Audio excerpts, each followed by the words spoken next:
sobre la adenohipófisis. Esta es la hipófisis anterior, adenohipófisis, que es la que produce la tirotrofina, que es la TSH en los tirotropos, donde la TRH estimula estas células, se libera la TSH va y estimula la glándula tiroidea y la mantiene también hipóficamente, y la glándula tiroidea produce T3 y T4 que van a inhibir el eje, provocando la regulación del eje. La producción de las hormonas tiroideas se llevan a cabo participando estas células foliculares en los folículos que hemos escrito y dentro del coloide, y todo se razona en base a modificaciones de este aminoácido que es la tirosina. Entonces la tirosina es un aminoácido que tiene un radical fenólico, ¿ya?, cíclico, que tiene un carbono 1, 2, 3, 4 y 5 y 6. Entonces el carbono 3 y el carbono 5 son importantes porque lo primero que pasa es que esta tirosina, este aminoácido, se va a iodar, va a ser iodado en este devenir en los folículos. Y al iodarse se va a iodar en posición 3 y en posición 5, o solamente en posición 3. Si solamente se ioda en posición 3, entonces tenemos la yodotirosina. Y si se ioda en posición 3 y posición 5, tenemos la diyodotirosina. Entonces, así se forman las yodotirosinas, que pueden ser yodotirosina o diyodotirosina. Luego estas yodotirosinas se conjugan de tal manera que ceden su anillo fenólico yodado a otra de las tirosinas, ¿ya?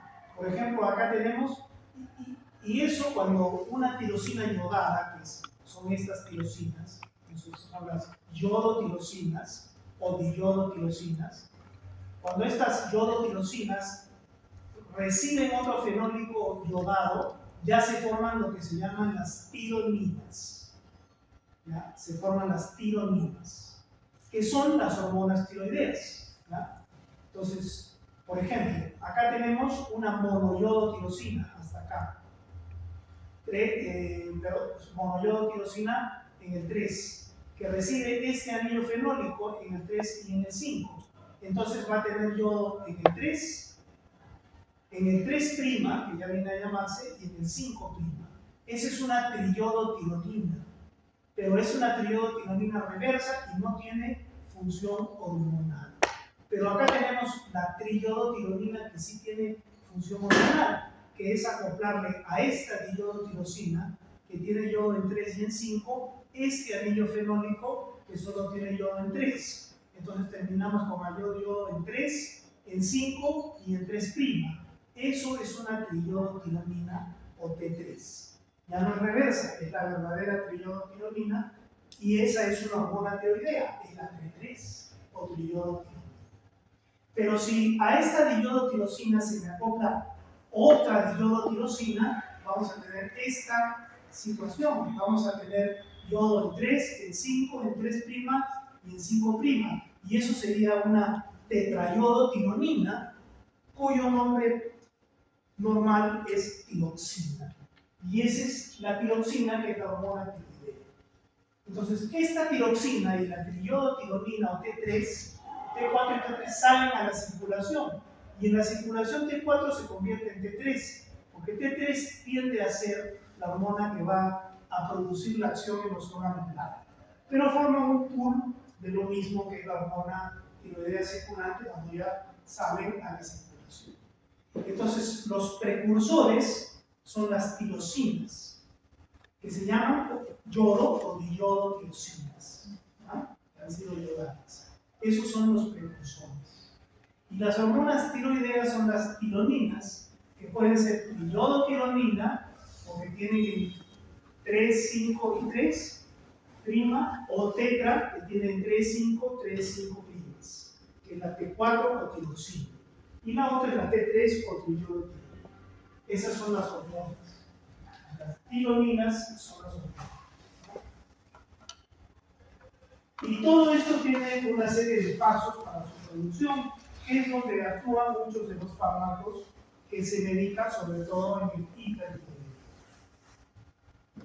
Entonces, lo primero que tiene que pasar es que el yodo que nosotros ingerimos por el alimento, que es un yodo inorgánico, para esto vamos a entender que estas son las células foliculares, esto es la sangre y esto es el coloide de los folículos tiroideos.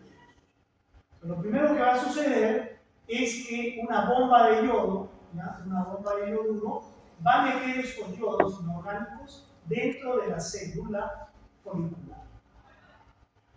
Eso es lo primero que va a pasar. Esa es la captación de yodo por la bomba de yoduro. Estas bombas de yoduro pueden ser inhibidas por los percloratos, que se usaban más antes, hoy no se usan mucho para el tratamiento del hipertiroidismo. Entonces, los percloratos ya son fármacos que ya pueden ir actuando acá. Bloquean la bomba de yoduro, no entra yodo, no hay hormona tiroidea por supuesto. Y ahí estamos reconociendo un fármaco del cual algo se va a hablar después. Un segundo paso que va a venir es la organificación de ese yodo, que era un yodo inorgánico, a yodo inorgánico, a yodo orgánico. Miren cómo está el yodo, era aniónico y acá viene a ser catiónico. Es una organificación, una hidrogenación que convierte al yodo en yodo orgánico. Ese yodo orgánico, estas enzimas, la enzima que hace este paso es una enzima capital en la síntesis de las hormonas tiroideas, que es la peroxidasa. Que la vamos a ir viendo en todos los pasos, ¿ya? Y la peroxidasa es inhibida por estos fármacos, ¿ya? Que son las tiourias, el propiltiouracilo y el metimazol. Metimazol, no metamizol. Metamizol es una I. Propiltiouracilo y metimazol, que son las tiourias, inhiben a la peroxidasa, o sea que ya empiezan a trabajar desde acá en la organificación del yodo. Luego este yodo ya organificado va a meterse aquí a las tirosinas para formar las yodotirosinas. Entonces ese yodo va a venir y va a formar acá, ¿de acuerdo? Acá hay yodotirosinas, ¿de acuerdo? Va a venir el yodo y va a entrar ahí, ¿ya? Y se forman las yodotirosinas, monoyodotirosina o diyodotirosina. Estas tirosinas no están libres en el coloide, sino que están dentro de una proteína fundamental que está en el coloide, que es la tiroglobulina. La tiroglobulina es una globulina que está en el coloide, que es una proteína muy grande, que siempre está en el coloide, que también es producida por las células, síntesis de la tiroglobulina, y que se llama tiroglobulina porque tiene muchas tirosinas, ¿ya? Esas tirosinas de esa tiroglobulina sintetizada por esta célula folicular que es fundamental, son las que se van a iodinar, se van a iodar y van a formar las yodotirosinas pegadas a la tiroglobulina. Acá tienen una diyodotirosina, acá hay otra diyodotirosina. Esas no son hormonas todavía, ¿cierto? Entonces, ya hay un paso acá que se llama la organificación del yodo, y este es otro paso que se llama la iodinación ¿de quién? De los residuos de tirosina de la tiroglobulina.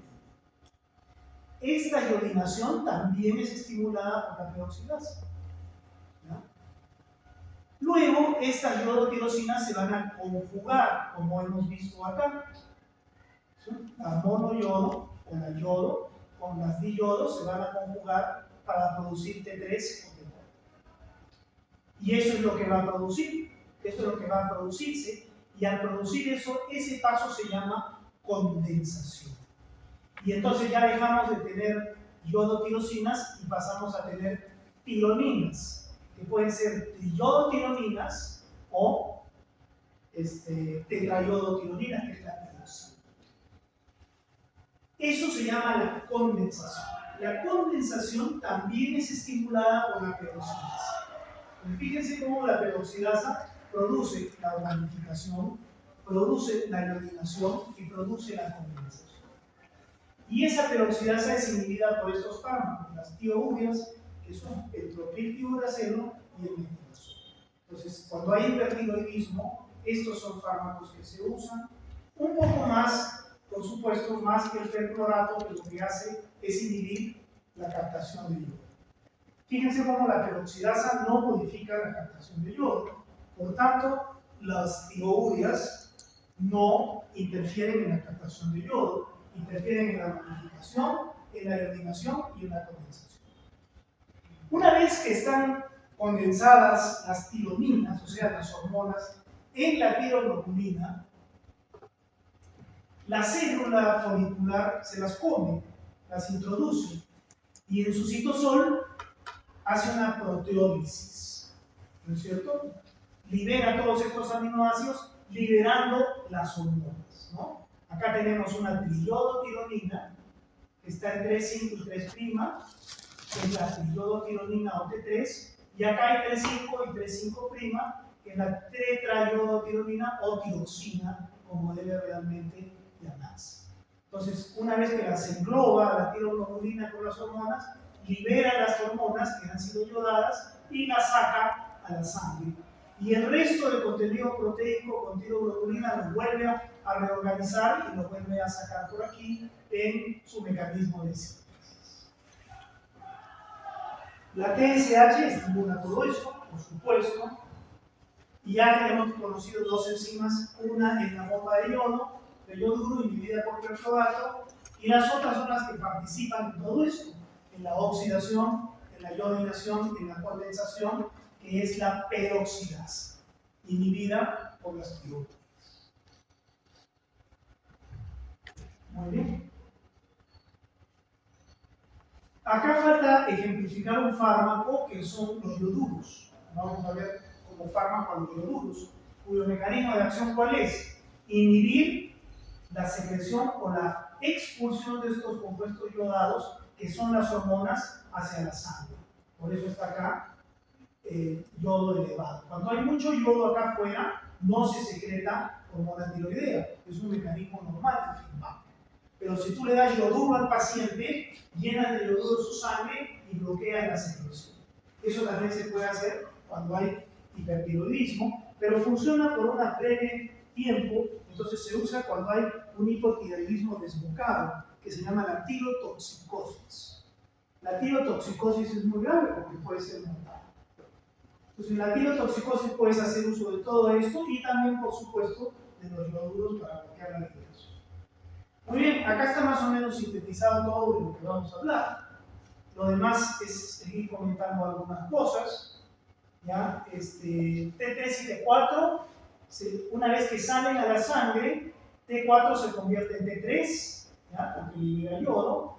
T3 es generalmente la que actúa, pero también ellas se van a metabolizar en el hígado y hay enzimas que aceleran su metabolismo, inductores de su metabolismo como estos, que son conocidos inductores, que pueden acelerar el metabolismo de las hormonas tiroideas y entonces tienen importancia sobre todo cuando tú das hormona tiroidea para tratar ya no un hipertiroidismo como hemos hablado antes, sino un hipotiroidismo.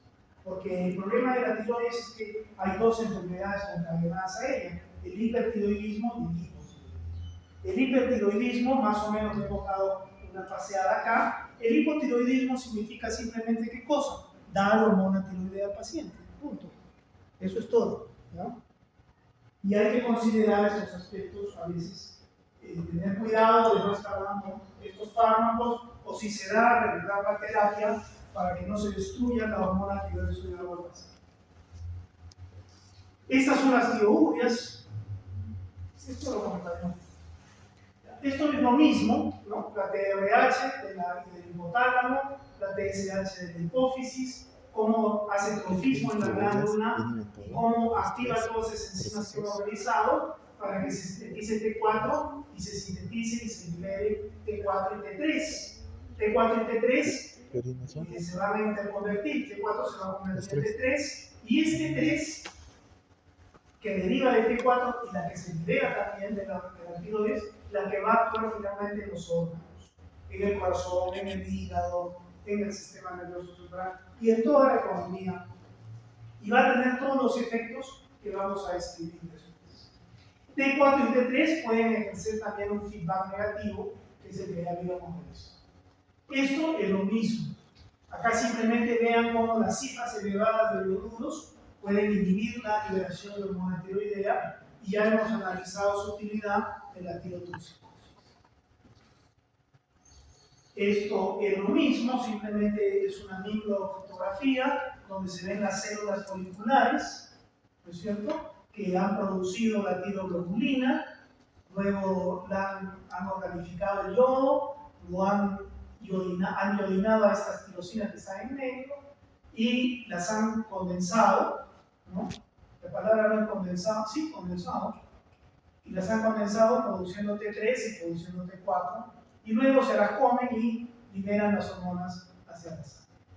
¿Ya? Esto simplemente está hablando de eso, que es la tiroglobulina. Entonces, esto también es lo mismo, simplemente es otro ángulo de verlo. Acá está todo lo que se produce en el coloide, ¿ya? Y lo que se produce periféricamente, ¿no?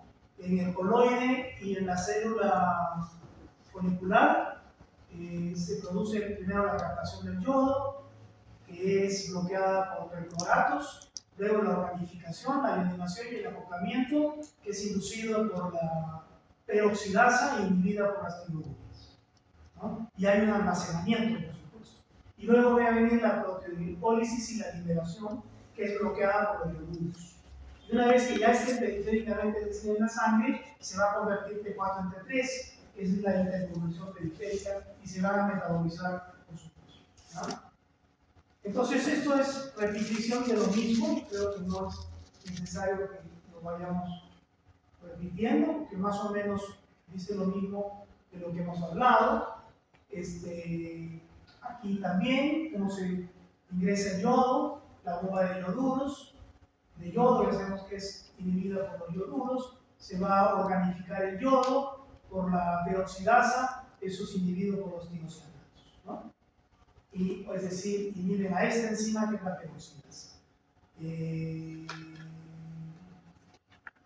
Viene la incorporación de yodos, ¿no? Formando las yodotirosinas, monoyodo y diyodo, también por la peroxidasa, y luego el acoplamiento, formando ya T4 y T3, también por la peroxidasa.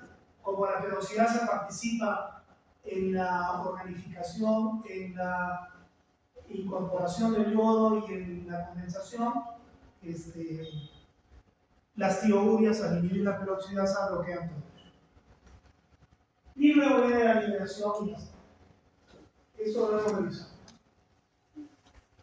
Luego va a venir, una vez que la célula celular se come el coloide, lo degrada con sus enzimas, en sus nucleosomas, en sus vesículas, y va liberando, ¿no es cierto?, la tiroglobulina, y va liberando las tironinas, que son la triyodo y la tetrayodo, la T3 y la T4, ¿no es cierto? Entonces, se libera T4, se libera T3, quedan algunas diyodos y algunas monoyodos, péptidos y aminoácidos. Esto regresa al coloide, mejorado, organizado, y estos dos se liberan, por supuesto, hacia la sangre. T4 se puede convertir a T3 un poquito dentro de la célula por una deiodasa, ¿no? Pero lo que más sucede es que eso sucede periféricamente, ¿no? Se liberan T3 y T4, se liberan hacia la sangre con la membrana basal. Aquí también estimula, por supuesto, la TSH, ¿ya? Y las monoyodos y las diyodos que no han sido acopladas pueden regresar a la célula y regresar al coloide para ser reutilizadas. Todo es cuestión de eficacia, ¿no? Es más o menos pues cómo se engloba y luego cómo T3 y T4. Como puede convertir la célula un poquito de T4 en T3, pero al final libera T4 T3, libera más T4 que T3, pero T4 periféricamente se va a tener que convertir en T3 para poder actuar, ¿no? Y el resto componente que quede, todo eso va a ser reutilizado para sintetizar más hormona. Esto es igual, es lo mismo. Pues acá simplemente los puntos para recordar que ya hemos remarcado bastante. ¿Qué depende de la TSH?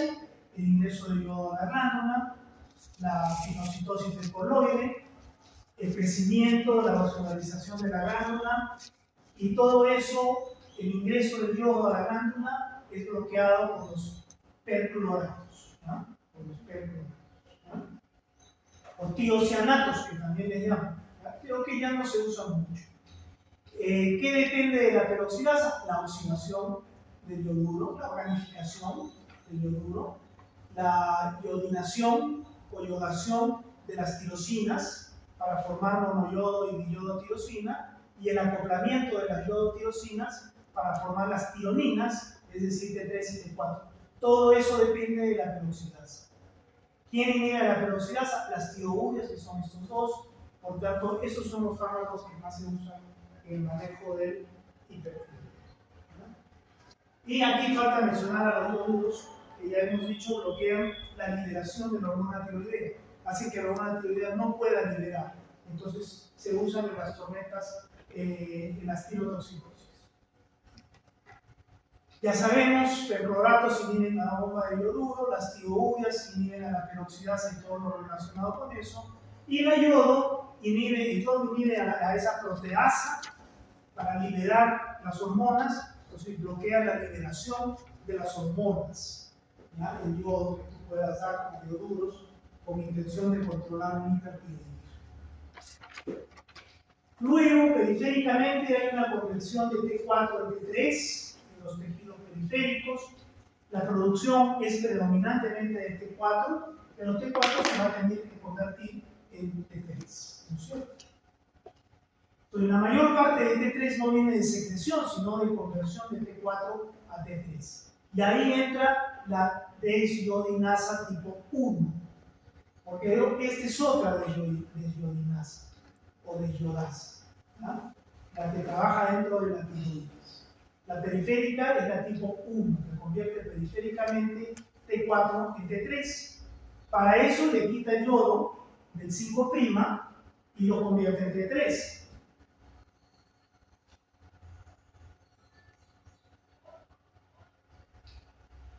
T4 tiene yodo en 3, 5, 3', 5'. T3 no tiene yodo en 5'. Eso es lo que hace la desiodasa tipo periférica.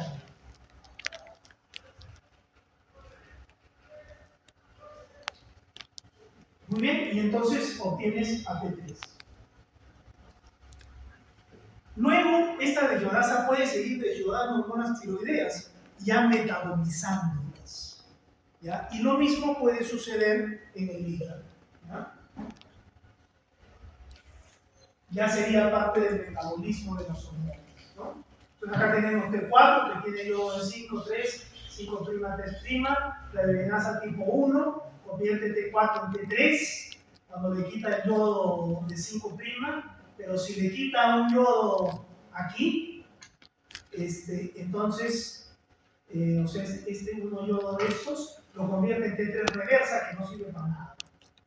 Y luego esa misma desiodinasa o otras hepáticas siguen desiodando ya como parte del metabolismo de las hormonas tiroideas. Este es un paso metabólico muy importante para la función del impulso tiroideo, convertir T4 en T3. Lo demás es metabolismo, que se lleva a cabo en la sangre, se lleva a cabo en el hígado también.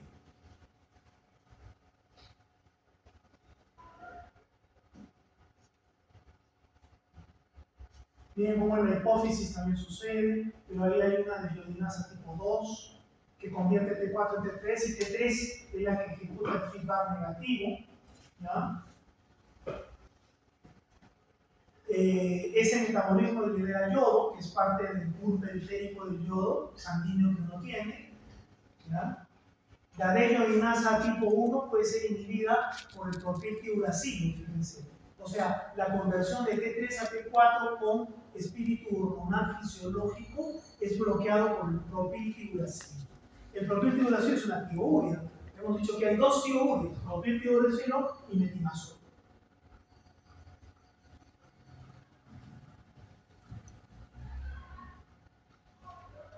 Hay dos tiurias, propiltiuracilo y metimazol, que bloquean todo esto que hace la peroxidasa. Pero el propiltiuracilo, además de eso, y no el metimazol, pueden inhibir la interconversión de T4 a T3. Ese es un efecto también antitiroideo, porque T3 es la hormona funcional. Ese es un beneficio de propiotiburcio. Pero ya vamos a ver cuáles son los problemas, ¿no? Hay otras sustancias que inhiben conversión de T4 en T3, que son estas que están acá también, ¿no? El propranolol, por ejemplo, el propranolol es un beta bloqueante específico que se usa cuando hay crisis hipertiroidea, porque cuando uno tiene crisis hipertiroidea, tiene taquicardia, tiene arritmias. Entonces te dan un beta bloqueante que es el propranolol para que se aquiete con eso. Ese propranolol, miren cómo puede bloquear la conversión de T4 en T3. Entonces tiene ahí un ayudante más. Estos T4 y T3 se transportan en la sangre, ¿ya? Se transportan en la albúmina y se transportan por la tiroglobulina, ¿no? Una globulina fijadora de hormonas tiroideas que se llama la tiroglobulina, que lleva T4 y lleva T3, ¿ya? Y así las transportan a la sangre. Entonces, una vez que se liberen las hormonas de la tiroglobulina, recién pueden convertirse por la de iodinasa 1, T4 en T3 y actuar, ¿no? Porque solo la fracción libre de las hormonas es la que actúa. Hay estados en los cuales, por ejemplo, en el embarazo aumenta la tiroglobulina y capta las hormonas tiroideas, ¿ya? Pero no se altera finalmente el comportamiento hormonal, ¿ya? La hepatopatía también puede disminuir la tiroglobulina, más bien va a aumentarla, sino disminuirla y traer a veces trastornos asociados del comportamiento hormonal tiroideo, ¿ya? O puede aumentar también la tiroglobulina, porque no se metaboliza, ¿no? Estas dos situaciones aumentan la tiroglobulina, estrógeno y hepatopatía. El estrógeno porque aumenta durante el embarazo y la hepatopatía porque no hay que metabolice a la transportadora esta de hormonas tiroideas. Y hay otras situaciones en las cuales disminuye. Entonces, lo importante es que esto puede impactar en los controles laboratoriales, hay que tenerlo con cuidado. Y algunas veces también puede haber cierto impacto clínico, ¿no? En modificar el transportador de las hormonas tiroideas. Muy bien, entonces ya todo lo que hemos hablado hasta acá, todo esto es cuestión bioquímica, biomolecular, de la producción de las hormonas tiroideas, y lo que vamos a ver ahora es su acción, sus efectos, ¿no?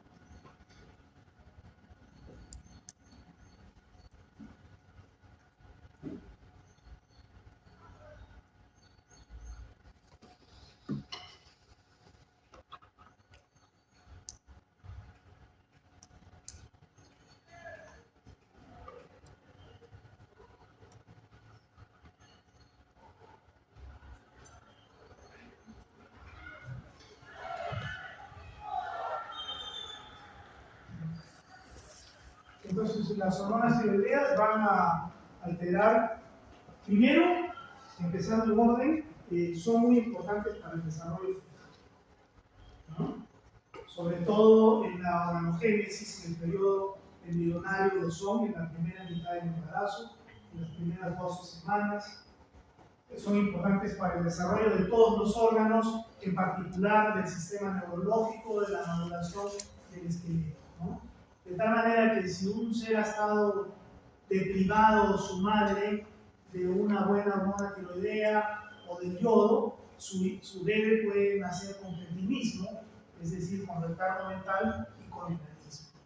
O también si ese producto de la gestación tiene un trastorno en la formación de su glándula tiroides, ¿no? Pero la causa más frecuente quizás sea el déficit tiroideo de la madre, ¿no? Una madre muy hipotiroidea es difícil que se embarace, pero durante el embarazo se puede aumentar el déficit y entonces pueden hacer el producto con cretinismo, ¿no? Cuando la madre no consume suficiente yodo.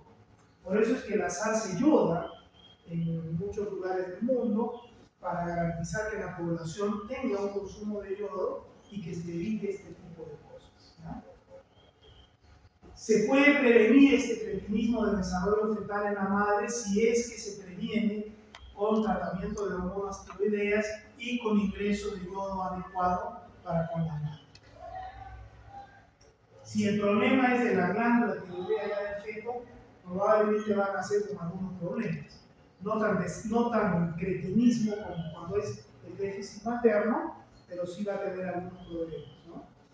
Porque hay un momento en que la glándula tiroidea del feto va a tener que tomar partido, ¿no? Si no lo tiene, va a haber. Luego vienen las acciones que ya son fuera del producto de lo que hemos escrito. Y la primera acción metabólica es que las hormonas tiroideas aumentan el metabolismo y liberan calor. Esa es la acción calorigénica, ¿no? Aumentan el consumo de oxígeno y aumentan el metabolismo basal. Y ese metabolismo basal aumentado se traduce en más ATP y mucho de él también en liberación de calor. Por eso es que el hipertiroideo siempre está caliente, ¿no? Y va a estimular el corazón para sus funciones. Si hay mucha función tiroidea, el corazón se excita mucho, es hipertiroidismo, ¿no? Pero si hay poco, más bien el corazón puede frenarse, por supuesto. Lo mismo sucede con el músculo esquelético y con otros órganos, ¿ya? Bien, como casi la mitad de la función tiroidea hormonal periférica se lleva a cabo en aumento del consumo de oxígeno y estimulación cardíaca. Ese aumento del consumo de oxígeno produce más ATP, ¿ya? Pero gran parte de ese ATP no es que se use, sino que se libera finalmente como calor.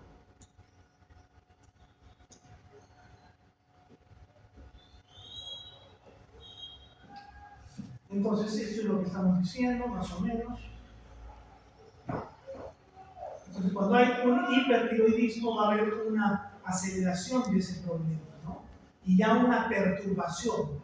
Va a haber mucho desacoplamiento de producción de calor y de ATP, porque está exagerado el metabolismo, fuera de lo que debe ser, ¿no? Entonces, el hipertiroideo tiene un montón de alteraciones de estimulantes en ese sentido, y por eso se adelgaza, se baja de peso dentro de otras cosas. En el aparato cardiovascular todo se activa, ¿no es cierto? Aumenta el gasto cardíaco, la fuerza de contracción, la presión arterial, la presión diferencial, todo. Se estimula, todo aumenta. Pues hay una estimulación cardíaca tremenda, hay más síntesis de las proteínas, todo eso por el efecto de la hormona tiroidea dentro del núcleo que va modificando el comportamiento de la célula, con mucho impacto en el sistema cardiovascular. En el sistema nervioso central también hay un gran impacto de funcionamiento, pero también de desarrollo, como hemos hablado, ¿no? Las hormonas tiroideas son muy importantes para que los nervios se mielinicen adecuadamente, ¿ya? Entonces, y para que el adulto funcione adecuadamente. Por eso es cuando hay hipertiroidismo, el sujeto está segregado mentalmente. Y cuando hay hipotiroidismo, el sujeto habla despacito, demora para pensar, habla disípico, es un hipotiroidismo. Impactan en otras esferas endocrinas, por ejemplo en las funciones suprarrenales, en las funciones del ciclo menstrual, por supuesto, en el desarrollo de caracteres sexuales, en el hormona del crecimiento. Entonces ahí es porque las hormonas tiroideas son importantes para el desarrollo, ¿no? Para el desarrollo, el crecimiento del cuerpo. Impacta a nivel gastrointestinal en la motilidad, por eso es que el hipertiroideo tiene diarreas y el hipotiroideo está estreñido. Son los dos extremos. A nivel pulmonar también estimula las hormonas tiroideas el centro respiratorio, mientras que el déficit de hormonas tiroideas puede perturbar su funcionamiento. Acciones metabólicas más específicas dentro de las macromoléculas del cuerpo también hay. Estimula la síntesis proteica, estimula la producción de glucosa, la destrucción de glucógeno, la gluconeogénesis, ¿ya? Las hormonas tiroideas. Estimula la lipólisis, todo es quemar, ¿no es cierto? Liberar calor, producir energía. Y estimula la síntesis proteica. Sin embargo, cuando entras en un exceso de función tiroidea, es cierto que probablemente hay más estímulo de la síntesis proteica, pero es estado el estado metabólico tan acelerado que al final terminas en un estado catabólico, gluconeogenético, que te baja de peso cuando hay hipertensión. A nivel de los hematopoyéticos son importantes también para la producción de los glóbulos rojos y para la disociación de la hemoglobina. Ellos aportan más oxígeno. La hormona hace que la hemoglobina se disocie más rápido del oxígeno. Aumenta la curva de disociación de oxígeno de la hemoglobina para darle oxígeno a todo ese metabolismo que nos está aumentando. Igual que es simpático-mimética, o sea, las hormonas tiroideas son estimulantes del sistema simpático, entonces todo hace coherencia con el hipertiroideo. Y cuando hay hipotiroidismo, va a estar todo para abajo. Las funciones esqueléticas, la hormona tiroidea estimula la remodelación, o sea, el recambio óseo, ¿no? Y estimula el crecimiento lineal. Y a nivel neuromuscular estimula las funciones musculares. La tiroides y la reproducción son muy importantes, ¿no es cierto? Porque las alteraciones tiroideas son una de las causas más frecuentes de trastornos menstruales y de trastornos reproductivos en el hombre y en la mujer, ¿no? Impactan sobre la maduración sexual, sobre las cuestiones menstruales y sobre la fertilidad. En el embarazo es muy importante la tiroides, ya lo hemos hablado. Va a ser muy importante para mantener una salud y una formación de los órganos fetales, ¿ya? Normalmente se hace necesaria más hormona tiroidea, entonces aumenta la TSH, la tiroides capta más yodo y en el embarazo normalmente hay un bócido, un aumento del volumen tiroideo fisiológico, estacional, que no significa nada inadecuado, ¿cierto? Si bien es cierto la tiroglobulina aumenta, al final no hay ningún impacto hormonal importante porque esto es un proceso fisiológico. La hormona libre es la que importa, finalmente no se modifica. Puede ser que modifiques un poco las cifras laboratoriales, pero al final la T3 activa no se modifica, que es lo que interesa. Muy bien, entonces el hipotiroidismo y el hipertiroidismo va a ser, según cual describas, un exceso en el hiper o una falta de actividad tiroidea en el hiper. Entonces acá tenemos el hipotiroideo, ¿no? La principal causa de hipotiroidismo es un proceso autoinmune que a veces puede empezar con un poquito de hipertiroidismo, pero rápidamente se va hacia el hipotiroidismo, la tiroiditis de Hashimoto. Es una inflamación de la glándula que puede incluso tener periodos dolorosos y luego la glándula se atrofia. Y al atrofiarse y se tornarse fibrótica, retraída, deja de producir hormona tiroidea, es un proceso autoinmune de destrucción de las células foliculares. La causa principal del hipotiroidismo es un fenómeno bastante heredable, más frecuente en las mujeres que en los hombres. Esa es la causa principal del hipotiroidismo. La segunda causa de hipotiroidismo es la ablación quirúrgica o radioactiva. O sea, cuando un sujeto tiene hipertiroidismo, tiene nódulos tiroideos hiperfuncionantes, tú lo puedes manejar con drogas, con las drogas que hemos visto, los ioduros, los percloratos, los tiocianatos. Pero se hace un poco complicado en el tiempo. Entonces, ¿qué es lo más práctico? Si le funciona mucho la hormona tiroidea, le saco la tiroides. Acabo el problema. Le saco la tiroides quirúrgicamente, o si no, se la destruyo con yodo radioactivo. Le doy de tomar yodo 131, el yodo 131 es rápidamente captado por la hormona tiroidea y la destruye.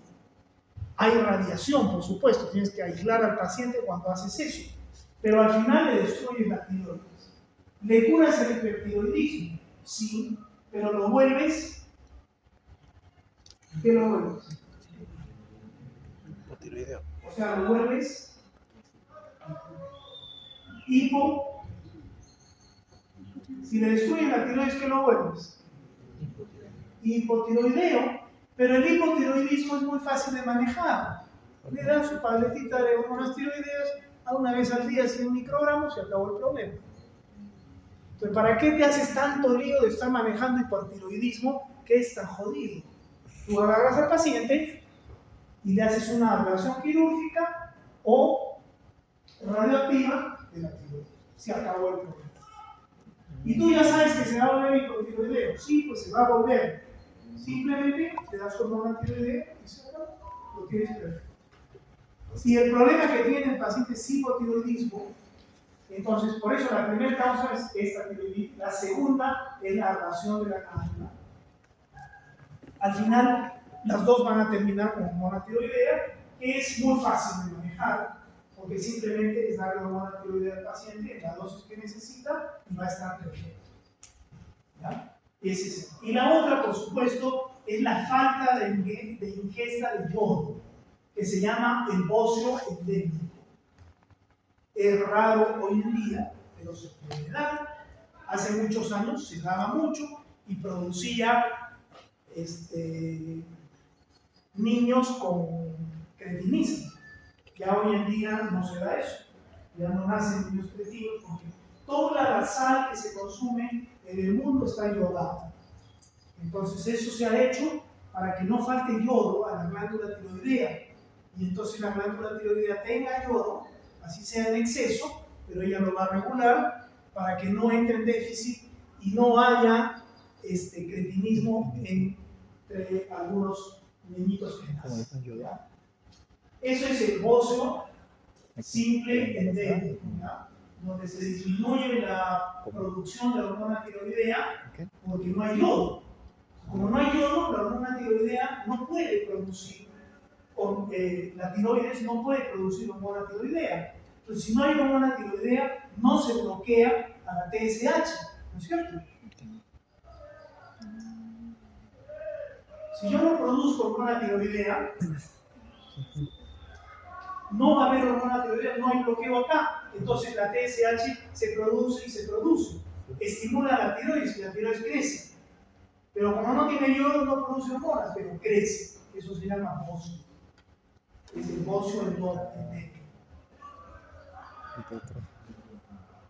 Y en realidad hay hipotiroidismo. Y era la causa del cretinismo. Hoy, gracias a Dios, ya no, por esto que dice aquí. El agregado de yodo en la sangre. El hipotiroidismo tiene una clínica de muy suave a muy mortal, ¿no es cierto? Empieza con fatiga, letargia, estreñimiento, todas esas cosas que hemos, disminución de repente de la frecuencia cardíaca, intolerancia a la glucosa, hiporreflexia, bradicitia, estreñimiento, todo va así, ¿no es cierto? Luego puede agregarse anemia, palidez, ya comienza a haber edema, porque es un mixedema, una sustancia que se acumula en los tejidos conjuntivos, no es un edema de líquidos, sino un mixedema, puede crecer la lengua, puede haber ilio, más allá de constipación, y si el hipotiroidismo continúa, entonces puede haber incluso hipotermia, convulsiones, areflexia, depresión respiratoria, muerte. Eso se llama el coma mixedematoso. Porque el paciente viene con la cara hinchada, el cuerpo hinchado, no por edema de líquido, sino por ese depósito de esa sustancia mixedematosa en los tejidos blandos. Ya es un hipotiroidismo pues, que no se ha tratado. El paciente siempre tiene frío, ¿no es cierto? Está en pleno verano y está con frío, ¿no? Es el paciente hipotiroideo. El cretinismo ya hemos hablado un poco de ella, hay que tratar de detectarlo siempre, lo más precozmente para tratar a la madre y evitar los problemas que hemos dicho. ¿Cómo se va a tratar el hipotiroidismo? Con hormona tiroidea. ¿Qué hormona le voy a dar? La hormona que libera la tiroides, T4. Luego esa T4 se va a convertir en T3, pero yo le doy T4, levotiroxina. Así se llama, es tiroxina, lo que estoy dando, T4. Es una levo, es una acción levotirosina. Se empieza con dosis bajas de 25 miligramos y se va regulando hasta 100 microgramos, hasta 100 microgramos por lo que necesite el paciente. ¿Ya? La mayor parte de pacientes se estabilizan con 100 microgramos al día. ¿Ya? Cuando nosotros hemos visto la producción de hormona tiroidea, más o menos es esa, ¿no? No vamos a estar buscando, pero más o menos 80, 100. Entonces eso es lo que se da.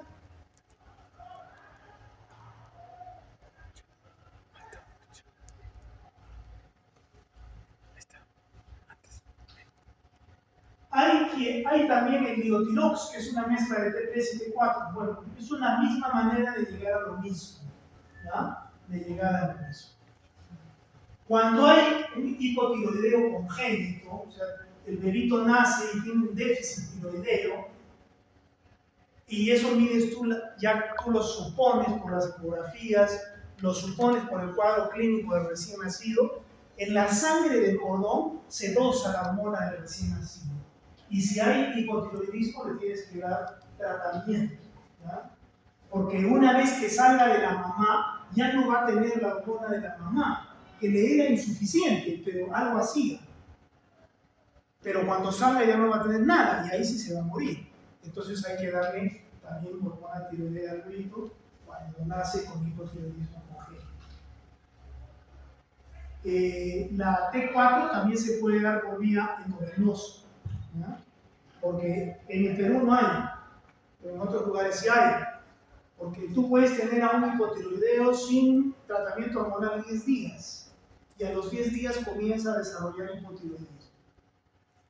Entonces, ¿qué hacemos acá? Le tienes que dar la hormona tiroidea por vía rectal o que la tome, aunque no la absorba mucho, porque si tienes que operar a un paciente de cáncer de estómago y tienes un problema que no lo puedes alimentar, porque se ha vuelto a operar, o cualquier razón que no haya absorción oral, ¿por dónde le da la hormona tiroidea? Y si no le da la hormona tiroidea, va a entrar en glicemia y se va a morir. Y tienes que meterla por cualquier lado. Si la tienes endovenosa, en buena hora se acabó el problema porque la das endovenosa. Pero en nuestro medio tiene no haber, es difícil encontrar hormona tiroidea endovenosa. Entonces, la absorción es oral, también se puede dar endovenoso, ya hemos dicho que lo que se da es T4, que se va a convertir en T3, ¿ya? Se distribuye muy bien, se liga las proteínas, lo mismo que hemos descrito. Entra a la célula, tiene su receptor en el citoplasma y con su receptor se mete al núcleo, y en el núcleo con su receptor busca elementos de respuesta tiroidea en el gen, en los genes, en el ADN, y estimula la producción de todas esas RNAs mensajeros que al final van a ser las proteínas que explican todas las acciones de la hormona tiroidea que hemos visto. Ese es un mecanismo de acción. Es igualito al mecanismo de acción de todas las hormonas esteroideas. Esto ya lo habíamos visto.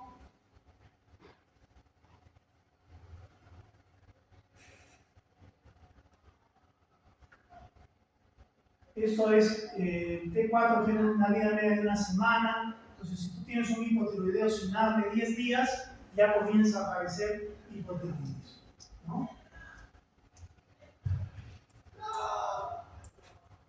Muy bien, ese es el hipotiroidismo, su tratamiento y sus cuestiones. El hipertiroidismo es el otro extremo, hay mucha hormona tiroidea. Entonces los después comienzan a tener los cambios metabólicos que hemos descrito, ¿no? Hay algunas etiologías en el hipertiroidismo. En el hipotiroidismo habíamos dicho la tiroiditis de Hashimoto, la ablación de la glándula y la deficiencia de yodo. Para el hipertiroidismo, los más importantes son esos dos: la enfermedad de Graves, que es el bóceo difuso tóxico, porque habíamos dicho que la escasez de yodo hacía el bóceo difuso endémico, donde había hipotiroidismo, porque no se produce hormona y la glándula crece por la TSH. No, pero este es un hecho que la glándula crece y produce mucha hormona. Esto se llama bocio difuso tóxico. Esa es la enfermedad de Graves. Tiene una base neurológica también parecida a la tiroiditis de Hashimoto, pero no tirada a destruir la glándula, sino tirada a estimular la glándula como lo hace la TSH. Entonces, anticuerpos que actúan como la TSH estimulan a la hormona, a la glándula, la hace crecer, produce mucha hormona y entra en hipertiroidismo. Y algo que acompaña muchas veces a la enfermedad de Graves es el exoftalmos. Porque así como se acumula sedema en el hipotiroidismo, en el hipertiroidismo también se acumula una mucoproteína en los tejidos grasos. Y hay un lugar en los grasos perioculares que se acumula mucha mucoproteína y empujan el ojo hacia afuera. Eso se llama el exoftalmos del bocio difuso tóxico, típico de la enfermedad de Graves. Hay exoftalmos. ¿Han visto esas fotos con los ojos saltones así? Eso es un hipertiroidismo por enfermedad de Graves. Entonces, una enfermedad de Graves va a venir con el exoftalmos, va a venir hipertiroideo y tú le tocas acá y la glándula tiroides está agrandaza. Es el bocio difuso de Graves. El otro es el bocio nodular, hiperfuncionante. Ya no crece toda la glándula, sino un pedazo, un nódulo. Se hace independiente de la TSH y del FIPA y comienza a producir. Es como un pequeño adenoma, como un pequeño tumor benigno que comienza a producir. Por eso se llama el adenoma tóxico. Eso tiene un nombre propio, que es la enfermedad de Plummer. Así como el bocio difuso es Graves, el bocio por adenoma, por nódulo tóxico, es la enfermedad de Plummer. Y después ya vienen causas más raras del hipertiroidismo. Por ejemplo, un bocio multinodular. Hay muchos nódulos independientes que producen mucho más. Bocio multinodular. Tumor de hipófisis. Un tumor en la hipófisis que secreta mucho TSH y la tiroides crece. Y también cáncer de tiroides. Hay cáncer, sobre todo el cáncer folicular, que produce hipertiroidismo. No todos los cánceres, pero el folicular sí puede producir hipertiroidismo. Pues todas esas son las causas de hipertiroidismo. En esta y al final, menos en esta probablemente, pero en todas las demás, el tratamiento puede ser quirúrgico. Mucho más es cáncer. En las benignas puedes hacer una tiroidectomía subtotal, dejar un pedazo, para ver si con ese pedazo no hace hipotiroidismo, pero generalmente hace. Y en el cáncer sí tienes que sacar toda la tiroides, ¿no? Y hacer una disección ganglionar del cuello. Y ahí sí lo vas a dejar de todas maneras hipotiroidismo. Entonces, el tratamiento del hipertiroidismo, como ya habíamos dicho, muchas veces al final es la ablación de la glándula, o quirúrgica o radioactiva. Y el paciente de hipertiroideo que era pasa a hipotiroidismo, no hay ningún problema porque eso lo maneja con levotirosina sin ningún problema. ¿Qué va a tener un paciente hipertiroideo? Todo lo que hemos hablado. Va a estar nervioso, llora por todo, se irrita, la piel está caliente, está húmeda, sudorosa, muy suavecita, se le cae todo el pelo, el corazón camina como loco, puede haber arritmias, puede haber hipertensión, el metabolismo, el paciente tiene calor por todo lado, hace un frío terrible y él está en mangas de camisa y todavía tiene calor. Puede haber osteopenia, hay trastornos musculoesqueléticos, neurológicos, en la mujer hay trastornos del ciclo menstrual, en el hombre puede haber ginecomastia, bueno, un montón de los problemas, va a haber diarreas, todo lo que hemos conversado de las acciones hormonales de la tiroides, multiplicadas por varias veces, va a traer un hipertiroidismo. ¿Cuál es el tratamiento de hipertiroidismo? Finalmente es este. Y por un tiempo le das drogas, es verdad, ¿ya? Hasta que tú ya le saques, lo vuelvas hipotiroideo y lo manejes con levotiroxina.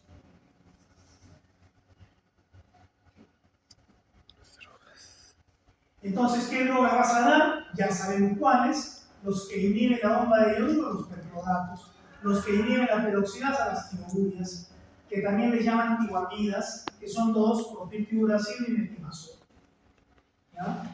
Y los que disminuyen la liberación de la hormona tiroidea y la proteólisis de la tiroglobulina, que son los ioduros y derivados. Y el litio también, pero el litio es mucho más complicado, por eso no. Con ioduros no queda, ahí no va a quedar. ¿Y quién inhibe la conversión periférica de T4 en T3? Propiltiuracilo. Metimazol no. ¿Ya? ¿Y por qué está el propanolol acá? Porque cuando hay hipertiroidismo y tú quieres bloquear la estimulación cardíaca, que es riesgosa, la taquicardia, la arritmia, ¿qué le das? Un beta bloqueador. ¿Qué beta bloqueador das? Propanolol. Entonces, estos son los percloratos que tienen muchos efectos adversos, por eso no se usan mucho, y que su función es inhibir la captación de yodo, inhibir la bomba de yodo. ¿Ya? Con las tioureas ya no se usan percloratos, las tioureas o tioamidas, como quieran llamarle, son inhibidores de la peroxidasa. Y al inhibir la peroxidasa ya sabemos todo lo que inhibe, ¿no es cierto? Por supuesto, cuando tú das una tiourea, ya sea propiltiuracilo o metimazol, tienes que esperar unas semanas a que la hormona tiroidea que está circulando en la sangre y la que está en la tiroides se termine, se acabe, ¿no? O sea, el paciente va a estar en hipertiroideo un tiempo, ¿ya? Y cuando pasen unas semanas, ya recién va a hacerse normotiroideo, ¿ya? Por la hormona que ya tenía de antes, porque la tiourea no le va a bloquear esa hormona, le va a bloquear la nueva que se debería producir, ¿ya? Entonces acá está el propiltiuracilo y el metimazol. El metimazol en realidad este es su nombre, metilmercaptolidazol, esta es su sigla, metilmercaptolidazol, pero se le conoce como metimazol. El metimazol es mucho más potente que el propiltiuracilo. Entonces cuando tú das propiltiuracilo das 50 miligramos, cuando das metimazol das 5 miligramos. Es 10 veces más potente, ¿no? El metimazol. ¿Qué van a hacer? Ya sabemos, bloquear la peroxidasa, bloquear la organificación, la iodación y el acoplamiento, no alteran la captación de yodo, ¿ya? Y vas a tener que esperar un mes más o menos o más para que las hormonas tiroideas que ya estaban en el paciente se acaben, se destruyan. Son drogas nociógenas, sí, ¿por qué? Porque cuando tú das estas drogas, bloqueas a la tiroides, entonces no hay hormonas, disminuyen las hormonas tiroideas, entonces la TSH aumenta y eso te puede dar bocio. Son relativamente bociógenas.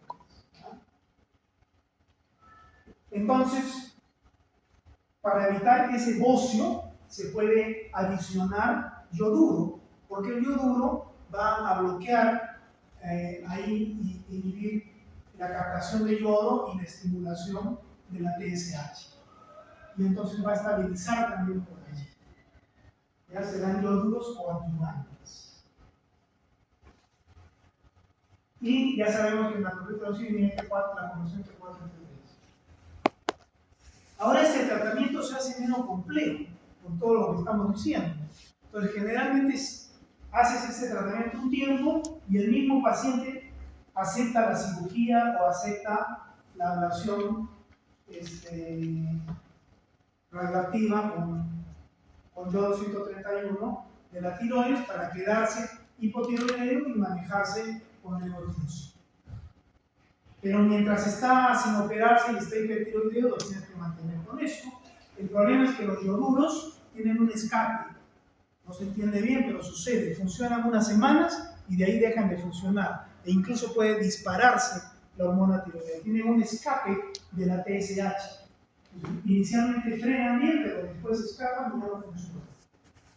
Una utilidad importante que tienen los yoduros es como disminuye la vascularidad de la glándula porque bloquea la TSH y disminuye la captación de yodo, pone a la glándula en reposo y la pone media dura y con poca irrigación. Y eso es bueno ¿para qué? Para la cirugía. Entonces se da ioduros antes de la cirugía de tiroides para operar una tiroides más dura que es más fácil de operar. Es una utilidad de la tiroides. Entonces esas drogas se llaman por oral y aquí el propiltiuracilo tiene una vida media de 2 horas, en cambio metimazol 6 horas. Entonces ahí viene una ventaja muy importante de metimazol. Metimazol se da una sola vez al día y se acabó el problema. En cambio la PTU la tienes que dar 2 o 3 veces al día. Es un problema, ¿ya? Metabolismo hepático. Reacciones adversas de las tiroides. Tienen pocas, pero la más importante es la agranulocitosis. Y la que más produce agranulocitosis es el propiltiuracil. Es el que más frecuentemente trae agranulocitosis. Entonces hay que estar midiendo los primeros meses de tratamiento o semanas el hemograma para ver que no se esté desencadenando una granulocitosis. Otro problema que puede traer es anemia plástica. Entonces ahí entran algunos problemas, ¿no? Entonces, es otro problema, ¿no? La hormona tiroidea no produce ningún problema. Le das lo que el paciente necesita. Entonces es mejor al hipertiroideo sacarle la glándula y convertirlo en hipotiroideo. Y te evitas todos estos problemas. Son doseógenas, por supuesto. Ya pueden inducir hipotiroidismo si da mucha dosis, puede haber alergias, problemas, y son teratógenas. Si es una mujer joven, ¿cómo la vas a tener con una droga teratógena? Mejor la pones hipotiroidea y se acabó el problema. Ya sabes que el propiltiuracil es 50, metimazol es 5. Contraindicaciones a granulocitosis en la lactancia. Y esta tablita también es importante. El metimazol tiene la gran virtud que es una vez al día y tiene menos granulocitosis. En cambio, el propiltiuracilo tiene hepatotoxicidad, tiene granulocitosis. Y según su ventaja notable sería que puede ser menos teratogénico en la primera parte del embarazo, sin llegar a no serlo. ¿Ya? Entonces, como que la balanza se inclina en metimazol. No siempre, pero sí. Los yoduros, ya habíamos dicho, ¿De dónde salió tu mano? los yoduros ¿De dónde salió tu mano? limitan la incorporación de yodo, ¿ya? Y limitan la acción de la TSH en la hormona. Eso se llama el efecto de Wolff-Chaikoff, pero eso puede tener un escape. Puede durar unos días o unas semanas y haber un escape. También inhiben los yoduros, los yoduros, eso es lo que hacen, impiden la liberación de hormonas. ¿Ya? Entonces, los yoduros por eso también pueden hacer eso, ¿ya? Bloquear un poco la TSH y el transporte de yodo. Pero eso es propio de los percloratos, ¿no? Perdón. Esto pueden hacer los yoduros, pero lo que hacen básicamente es eso. Por eso está en amarillo. Impiden la liberación de la hormona tiroidea. Impiden que la célula folicular se coma la tiroglobulina y libere las hormonas tiroideas. Entonces, ahí vienen los beneficios de los yoduros. ¿Pero lo que hacen es el yodo o hormona tiroidea? Que te mueres por acelerado, el yoduro te va a ayudar más que la tiroglobulina. Dan las dos cosas, pero el yoduro tienes que darlo para frenar al paciente, porque inmediatamente te bloquea la liberación de hormona tiroidea, la crisis tiroidea. ¿También das propranolol? Sí. ¿También das metimazol? Sí.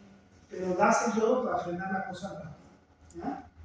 Y el otro problema del yodo, la otra ventaja del yoduro es que te disminuye la vascularidad de la sangre, de la glándula, y eso es muy útil para la manipulación clínica. Estos son los dos puntos más importantes. ¿Ya? Estos otros, ¿los yoduros tienen efectos adversos? Sí, sobre todo de irritación de mucosas. ¿Ya?